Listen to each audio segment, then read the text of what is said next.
Det er aften ude i Vrå, ude hos Anne, hvor hele familien er samlet, og Anne hun har tændt bål og inviteret de nærmeste familiemedlemmer.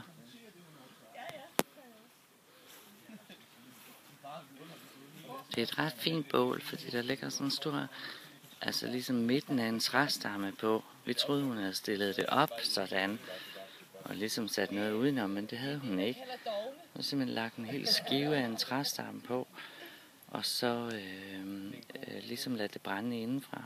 Det ser ret flot ud.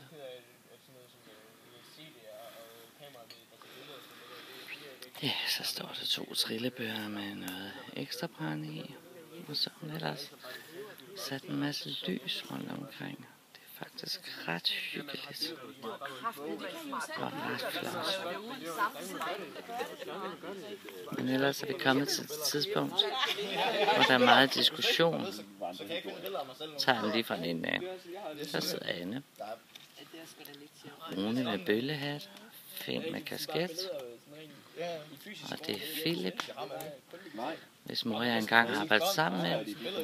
Og Søren, som er i væltehumør. Og Jette, der er gået Caminoen, det har vi hørt rigtig meget om. Og det er skide spændende. Og så skal jeg lige gå lidt nærmere for at få Peter med, han sidder der. Og vi får kaffe og portvin og spiser en masse dejlig mad og så videre. Det er hyggeligt. Nå, men det må jo så gøre, at hvilket hvad?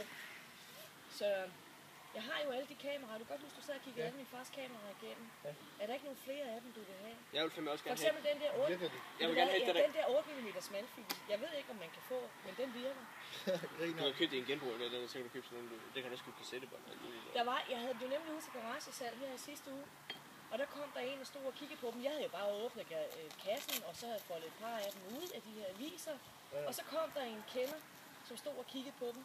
Jeg købte selvfølgelig ingenting. Nå, men det er sådan i vores familie, man er aldrig blevet færdig med at tale, og hvis jeg skal gengive alt tale, så bliver den her video aldrig færdig. Man plejer altid at slutte på en eller anden måde. Jeg synes faktisk, at Peter, der med lyset bagved sig, det er et super godt billede, så det ender vi med. Hej Peter! Det er lidt ligesom den,